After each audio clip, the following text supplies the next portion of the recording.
go home after that delivery on Friday. And I'm like, I need to be home before Friday, so I brought a load here, and they wanted a little conference call. So we sat down, and I talked to him first, and then he actually called my manager, called my terminal leader, and we got it worked out. So,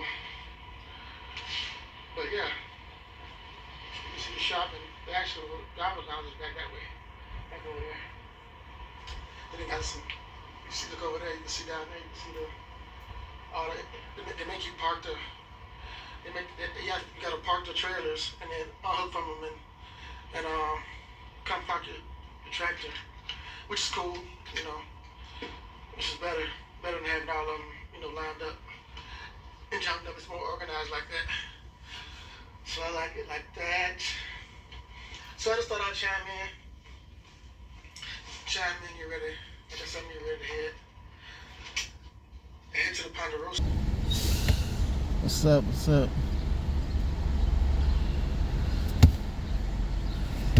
I'm crazy. Me and pull up and stuff. But anyway, hope you're staying safe, hope your family's safe, hope you're blessed. Watching that video, I was just reminiscing, thinking about Memphis. And I'm not gonna get into everything that's going on with the Tyre Nichols case. I'll say that for another video. Haven't been on in a while, and I wanted to come because it's a Throwback Thursday today, and I was thinking about it's been 3 years. That video, if you want to watch the entirety of that video, it should be down below. This video is entitled Switch Interpretation. I was in Memphis. That was my last hoorah with Swift. I actually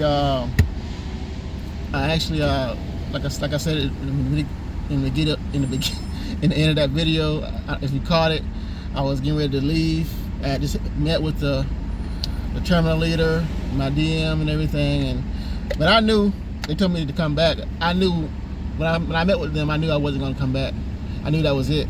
There was too much going on at the time, and I don't regret the decision I made. But I will say this for drivers that are thinking about coming to Swift, or thinking about you're interested in driving, you get ready to come to Swift, and you watch this video for the first time, and you're searching the internet, because that's what I did when I decided to get into trucking.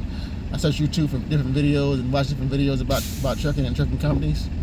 So if you're watching this video and thinking about going to Swift, and you're in the Florida area, I would not, and I say this a lot, most of my videos since I left, I would not. Well, it all depends. Like I said, I don't know how it's been 3 years, so I don't know how they changed. Things have changed. Hopefully things have changed since then. But when I was there, things were bad. And I would say, if you have dark skin, I wouldn't go to the Ocala terminal. That's just my opinion. I stick by that. So, because it was bad as far as mentors and everything. Like I said, I had a shitty mentor, and like I said, everybody's experience is not the same. But a couple of drivers I talked to since before starting, and I was kind of like Warren, but before starting and after I left, certain drivers pretty much had the same thing to say that I said, that some of the driver mentors there suck, and they're in a smaller area, and that's known for kind of like racism. So anyhow, but thank God I made it. Thank God, like I said, it's been 3 years. I drive local now, and I actually came on because I actually when I was thinking back, when I was driving, I got sent to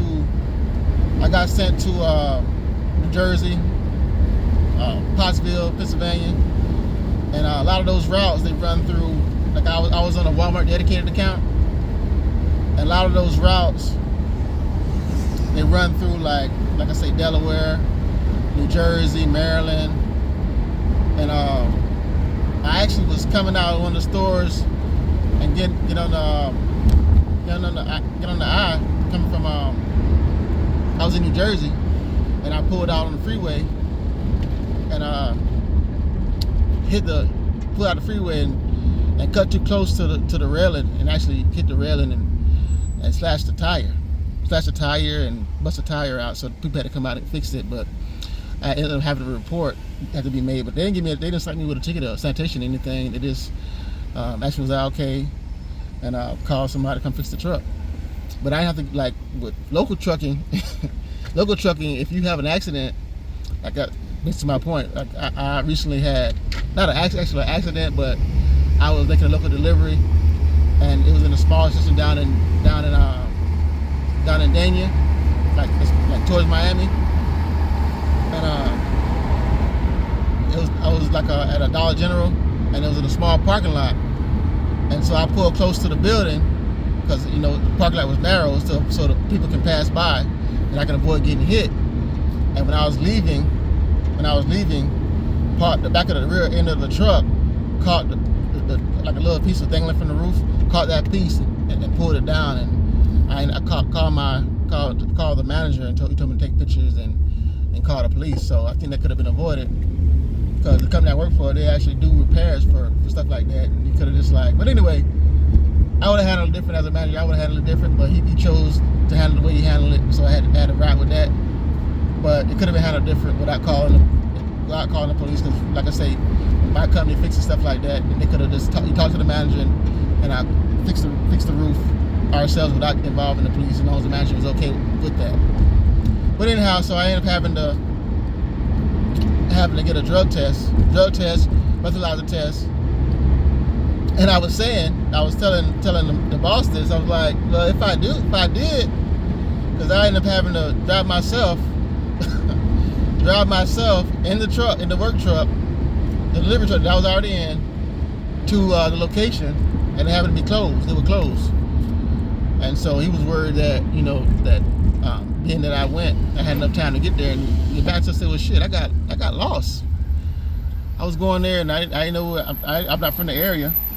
And so the location I put in the GPS, I actually put in the wrong address. Instead of putting it for Fort Lauderdale, where I was supposed to go, I put it for Pompano. So I ended up going to Pompano. And you see the fire department, ambulance rather. You can't see it. Anyway, so I ended up going to the wrong spot, and so I called them, told them, hey, they were closed. They closed at, instead of, the paper that they gave me said they closed at 8. They ended up closing at 5. So when I got there, it was like 5:14. I'm asking the lady inside, can you help me out? Help me out.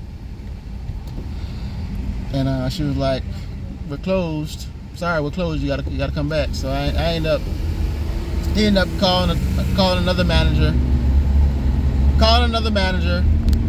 and asking that manager what should be done, what needs to be done, and they ended up telling me I can go the next day. They pull up and see if you can hear me.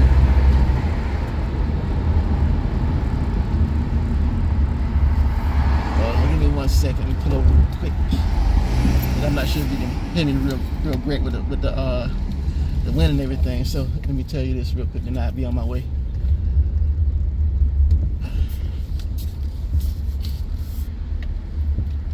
So yeah, I end up cut the call for a second. But so I end up like he ended up calling the guy, and the guy told him that, hey, it's not a DOT, it's not a federal, so it's okay for him to go the next day. So I ended up going the next day, and I had to be out for 3 days until they got the results back. And I went Thursday. Anyway, it took like 2 days, and I went back to work. So I went back, and I was off. I went back. I worked today. What happened? I went Thursday, and I went back to work. I went Thursday. I'm trying to think. I went Thursday for the test, and I was able to go back on Monday. So it didn't take that long for the test to come back. The results come back. But yeah, that's part of what you have to deal with. And I was like, dang, I didn't know. Well, I knew I had been through this before, but when I went through it before, somebody ran into me. I was working for CMAX. I don't know if you know what CMAX is. CMAX is a cement company. I was working for the block division. I wasn't driving a mixer. I was driving the flatbeds. But an old lady ran into me.